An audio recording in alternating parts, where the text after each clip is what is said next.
मुबारक हो पाकिस्तानियों। पाकिस्तान ने एक और ट्राई नेशन सीरीज जीत ली। श्रीलंका को 6 विकेटों से हरा के ये सीरीज भी अपने नाम कर ली और ये नवंबर पाकिस्तान के लिए बहुत ही बेहतरीन गुजरा, जिसकी शुरुआत में देखें हांगकांग सिक्सेस का एक टूर्नामेंट जीता पाकिस्तान ने, साउथ अफ्रीका से टी20 सीरीज जीती, फिर ओडीआई सीरीज जीती, फिर श्रीलंका से ओडीआई सीरीज जीती, फिर पाकिस्तान ने एशिया कप जीता, इमर्जिंग एशिया कप, वो भी टी20 आइज में। और उसके बाद ये हमारी जो ट्राई नेशन सीरीज थी जिसमें जिम्बाब्वे थी, उन्होंने अच्छी परफॉर्मेंस दी ओवरऑल, लेकिन एट द एंड फाइनल जो है वो डिजर्विंग टीमों का हुआ। फाइनल से ज्यादा थ्रिलर मैच जो पिछला मैच हुआ वो था, जिसमें पाकिस्तान बहुत ही करीब गया और एंड पे जाकर हार गया। उसमें भी अंपायरिंग की काफी ज्यादा गलतियां थी। मैं अंपायर्स पे भी आऊंगा आज के मैच में। काफी चीजें हैं डिस्कस करने के लिए, जैसे कि बाबर आजम के कुछ रिकॉर्ड्स, पाकिस्तान टीम के कुछ रिकॉर्ड्स, उसके अलावा पाकिस्तान को क्या ये मैच जल्दी फिनिश करना चाहिए था या फिर ये जैसे खेले आहिस्ता आहिस्ता वैसे कर लेना चाहिए थी। यह सारी चीज़ें मैं आपके साथ डिटेल्स में डिस्कस करूँ। शुरू से शुरू करते हैं, जहां पे पाकिस्तान ने टॉस जीत के बॉलिंग चूज की, जो कि अच्छा फैसला था और बॉलिंग पाकिस्तान की आउटस्टैंडिंग थी। आज एक चेंज था जिसमें वसीम जूनियर की जगह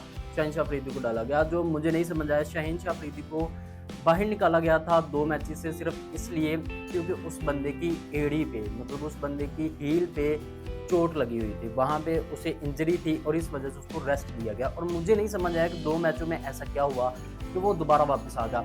एक फास्ट बॉलर को परफेक्ट होने के लिए, बॉलिंग करवाने के लिए पूरे का पूरा जिस्म उसका परफेक्ट होना चाहिए, उसको बिल्कुल ही कोई भी इंजरी नहीं होनी चाहिए। लेकिन जो एक सबसे इम्पोर्टेंट चीज़ है उसके पाँव, उसकी हील, अगर वही ना काम कर रही होगी, वहां पे हल्की सी भी दर्द होगी, तो वो बंदा कैसे बॉलिंग करेगा। अगर आप आज स्कोर कार्ड देखें, वहां पे तो उसने 3 विकेटें ली, 18 स्कोर भी खाया, 3 ओवर भी करवाए, बहुत मजेदार बॉलिंग आपको लगेगी।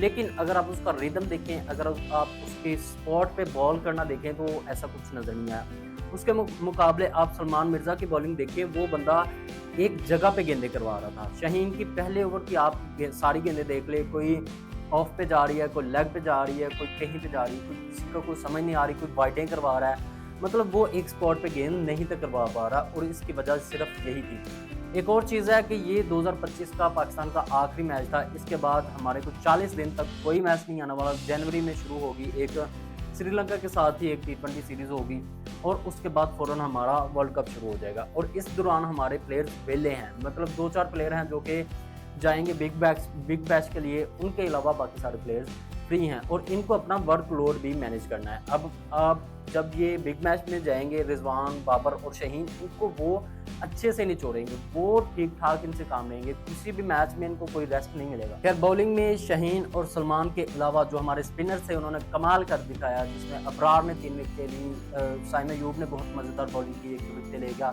और उसके अलावा नवाज जो कि प्लेयर ऑफ द सीरीज भी रहा, प्लेयर ऑफ द मैच भी रहा, उसने आउटस्टैंडिंग बॉलिंग की यार। उस बंदे ने, वो अपनी ज़िंदगी की प्राइम फॉर्म में है, अगर इस टाइम पे हम उसे यूटिलाइज नहीं करेंगे तो फिर कब करना। मुझे सिर्फ यही खदशा है कि जब शादाब खान वापस आया तो इसकी छुट्टी ना करवा दी जाए यार। ये बंदा फॉर्म में है, इसको यूज़ करें, ये हमें वर्ल्ड कप में भी बहुत अच्छी जीतें देगा ये, क्योंकि वो हमारा सारा वर्ल्ड कप होने वाला है कोलंबो में, हमारा श्रीलंका में सारा वर्ल्ड कप गुजरने वाला है और वो एक स्पिनिंग ट्रैक है, वहाँ पे स्पिनर्स को मदद मिलती है, तो इसलिए हमारे पास तगड़े स्पिनर्स होने चाहिए। वैसे तो मैं उस्मान तारिक के हक में भी हूँ, क्योंकि पाकिस्तान में कुछ ही बॉलर्स हैं जिन्होंने हैट्रिक की हुई है टी20 में, उनमें उस्मान तारिक भी है और उसने रिसेंटली हैट्रिक की, उसके बाद उसको दोनों मैचों में मौका ही नहीं मिला यार। अनबिलीवेबल चीज़ कि आपका एक स्पिनर जो कि इतनी आउटस्टैंडिंग स्पिनिंग कर रहा है, वो आप उसको मौका तो दें, आप उसको मैचेस दें, और उन्होंने उसको फारिग कर दिया कि कहीं बड़े स्पिनर्स जो हैं वो बुरा ना मान जाए। तार और नवाज ये तो हैं स्पेशलिस्ट स्पिनर।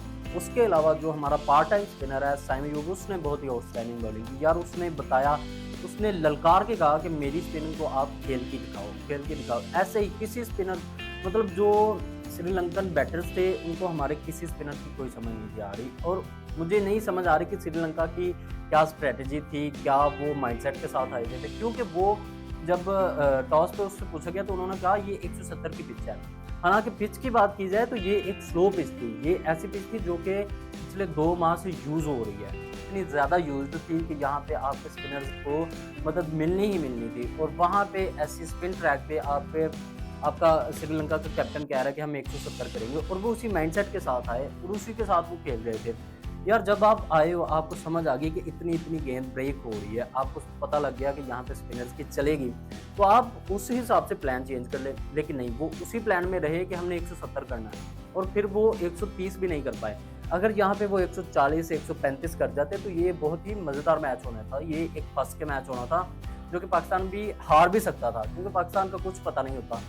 तो यही सेम चीज़ है कि आपका प्लान ही गलत था। आप अग्रेसिव प्लान से आए हुए थे और आपने आके मार-धाड़ ही रखी। आपकी विकेटें गिर रही हैं, आपको कोई समझ नहीं आ रही, आपने प्लान नहीं चेंज किया, आप उसी 170 के माइंडसेट से रहे हैं। आपको प्लान चेंज करना चाहिए था, जो कि ये चीज़ श्रीलंका को ले डूबी और वो ये मैच हार गए। बॉलिंग के साथ-साथ मैं बात करूँगा हमारी फील्डिंग की। फील्डिंग में बहुत ही कमाल कारनामा किए बाबर आज़म ने। 3 तगड़े कैचेज़ पकड़े, 2 कैचेज़ तो बहुत ही मुश्किल भी कह सकते हैं और बहुत ही अच्छी टाइमिंग वाले भी कह सकते हैं, क्योंकि एक कैच था जो उसने डाइव मार के पकड़ा, वो भी बहुत बेहतरीन कैच था, और दूसरा जो उसने भाग के कैच पकड़ा और बाद में वो ज़ोर से नीचे लगा और गेंद नहीं छूटी। ये बहुत बड़ी बात होती है। और ये दोनों कैचेज़ के अलावा जो तीसरा कैच था वो भी बड़ा मज़ेदार था। मतलब बाबर आज़म की ओवरऑल फील्डिंग बहुत अच्छी है। इसके साथ उसने एक रिकॉर्ड भी बनाया कि पाकिस्तान में सबसे ज़्यादा कैचेज़ पकड़ने वाला वो वाहिद पाकिस्तानी प्लेयर बन चुका है, जो कि 60 कैचेज़ पकड़ चुका है T20 में। इसके बाद फ़खर ज़मान है जिसने 57 पकड़े हुए हैं। और फ़खर की मैं बात करूँगा, उसने आज बेचारे ने एक बहुत ही मज़ेदार कैच पकड़ा, बड़ी ही उसने एफर्ट लगा के वो कैच पकड़ा, लेकिन उस पे नॉट आउट दे दिया गया। अब इस पे काफ़ी ज़्यादा कंट्रोवर्सी बनी हुई है कि ये नॉट आउट कैसे था। मैं आपको बताता हूँ कि आईसीसी का एक रूल है कि जब आपने कैच पकड़ा है उसके बाद आपके गेंद नीचे नहीं लगनी चाहिए, और गेंद के साथ-साथ आपके हाथ की उँगलियाँ जो हैं वो भी गेंद के नीचे होनी चाहिए। मतलब आपकी गेंद इधर है, आपके हाथ ऐसे होने चाहिए। अगर आपका हाथ गेंद के ऊपर है और गेंद नीचे है तो फिर उसको नॉट आउट करार दिया जाएगा। और जब फ़खर लगा, उसका हाथ ऐसे था, उसका हाथ ऐसे ज़मीन पे जाके लगा जो कि गेंद नीचे लग रही थी, तो इस वजह से उसको नॉट आउट दे दिया गया। तो मेहरबानी करके ऐनी इसका कोई हव्वा ना बनाएं। फिर उससे अगली ही गेंद पे शहनशाह अफरीदी ने बोल्ड कर दिया और उसके बाद आके फ़खर ज़मान ने गुस्सा भी दिखाया और अपील भी की। मतलब ये एक मज़ेदार सीन था, जो कि अजीब भी लगा, क्योंकि ये गालियाँ भी निकाल रहे थे। फ़खर ज़मान ने एक गाली भी निकाली, और वो गाली निकाली हमारे ऑन फील्ड अंपायर को, जो कि मुझे लगता है कि आज इस पे भी कोई ना कोई जुर्माना हो जाएगा, क्योंकि ये जो डिसीजन लिया था नॉट आउट वाला, वो लिया था थर्ड अंपायर ने। और थर्ड अंपायर को आप ग्राउंड में खड़े होकर गाली नहीं दे सकते, क्योंकि वो बंदा वहाँ पे बैठा हुआ है, आप कहाँ पे खेल रहे हैं। तो इसलिए नॉट आउट का डिसीजन थर्ड अंपायर का था, लेकिन ये इन फील्ड अंपायर को, ऑन फील्ड अंपायर को ये गालियाँ दे रहे थे। तो फील्डिंग के बाद बात करते हैं हमारी बैटिंग की। बैटिंग की शुरू में साहिबजादा फरहान ने 22 गेंदों पे 23 स्कोर किया। वही सेम स्ट्रेटजी, हम इसकी गलतियाँ शुरू से नोट करते आ रहे हैं कि ये बंदा सिर्फ डॉट खेलता है, ये चौका लगाता है, डॉट खेलता है, ये चौका लगाता है और एंड पे आउट हो जाता है, इसलिए इस बंदे का स्ट्राइक रेट बढ़ता नहीं है। 22 गेंदों पे 23 स्कोर किया। दूसरी तरफ साइम अयूब अच्छे टच में था, वो आउट हुआ। उसके बाद आया हमारा बाबर आज़म। बाबर की अब यहाँ पे 2 स्कूल ऑफ थॉट्स हैं। कुछ लोग कहते हैं कि बाबर ने बहुत स्लो इनिंग खेली, इसको जल्दी फिनिश करना चाहिए था। कुछ लोग कहते हैं कि यही ज़रूरत थी मैच की, जो मैच अवेयरनेस होती है वो यही चीज़ है कि यहाँ पे इसी इनिंग की ज़रूरत थी, यहाँ पे मारदार की ज़रूरत नहीं थी। जैसे श्रीलंका ने मारदार की कोशिश की लेकिन वो आउट हो गई जल्दी, क्योंकि यहाँ पे पिच स्लो था, पिच पुराना था, गेंद नीचे रह रही थी, बैटर्स को समझ नहीं थी आ रही, तो इस वजह से ये रन बॉल भी ठीक रहा, क्योंकि आपको 114-15 स्कोर का टारगेट मिला हुआ है, कोई इतना ज़्यादा स्कोर नहीं है। ये फाइनल आप खेल रहे हैं, यहाँ पे अगर आप मारदार पे गए, आप आउट हो गए और उसके बाद फंस गए, तो फिर आपकी ही बेइज्जती होगी कि आपको ऐसी क्या ज़रूरत थी, आप आसानी से स्कोर से जीत जाते। तो मेरा यहाँ पे स्कूल ऑफ थॉट यही है कि यहाँ पे आपने जैसे क्रिकेट खेली ऐसी ही बनती थी, आपको आराम से ही ये स्कोर चेज करना चाहिए था।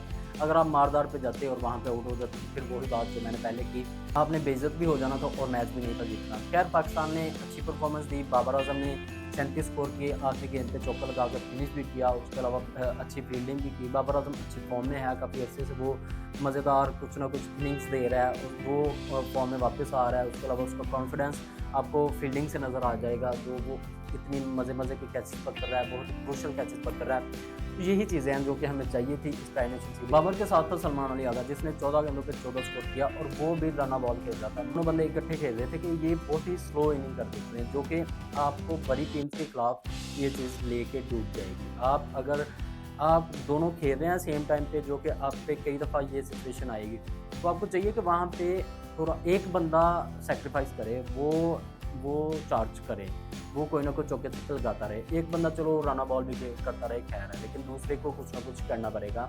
तो ये इन दोनों को सोचना पड़ेगा, बाबर और सलमान अली आगा। फिर जी फ़खर जमान 5 गेंदों पे 3 स्कोर, इस बंदे की नहीं समझ आ रही। अब इसकी जो रिप्लेसमेंट है वो है हमारे पास हसन नवाज़, और हसन नवाज़ भी शुरू में आके उसने अपनी कुछ फुलझड़ियाँ दिखाई दी, उसके बाद वो भी बंदा मट्ठा भर गया। तो मुझे नहीं समझ आ रही कि अब फ़खर की रिप्लेसमेंट कौन आएगा।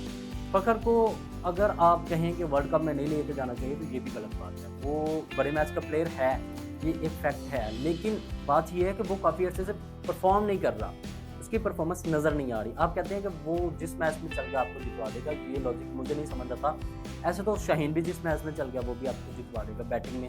आप शाहीन को पहले 2-3 नंबर्स में खिलाएँ, 20 मैच उसको दें, उसमें से वो भी 2-3 मैचेस में चल जाएगा, ज़रूर चलेगा, छक्के लगाएगा। खैर ओवरऑल पाकिस्तान की बहुत ही अच्छी परफॉर्मेंस थी। ये पाकिस्तान के लिए साल बहुत ही मज़ेदार रहा टी20 के पॉइंट ऑफ व्यू से देखा जाए, क्योंकि पाकिस्तान ने अभी तक की सबसे ज़्यादा विन्स इसी साल में, इसी कैलेंडर ईयर में ली, जिसमें 21 मैचेस पाकिस्तान ने जीते 35 में से। इससे पहले पाकिस्तान ने 20 मैचेस जीते हुए थे, जो कि अब उसका रिकॉर्ड पाकिस्तान ने खुद ही तोड़ लिया। और जो बाकी ओवरऑल देखा जाए तो पाकिस्तान पीछे 5-6 सीरीज़ हैं लगातार जो कि पाकिस्तान जीता हुआ है। तो ऐसे बायलैटरल सीरीज़ में देखा जाए तो पाकिस्तान का रिकॉर्ड बहुत ही अच्छा है। आप देखें तो आपको लगेगा ये एक वर्ल्ड क्लास टीम है, लेकिन जब आप इंटरनेशनल टूर्नामेंट्स में जाते हैं तो वहाँ पे आपकी बस हो जाती है। जहाँ पे टी20 वर्ल्ड कप हो गया, उसके अलावा एशिया कप हो गया, वहाँ पे आपको बिल्कुल बस हो जाती है, स्पेशली बड़ी टीमों के खिलाफ। इंडिया, ऑस्ट्रेलिया, इंग्लैंड को मैं बड़ी टीम नहीं कहूँगा, क्योंकि वो अब उनकी भी नहीं समझ आती।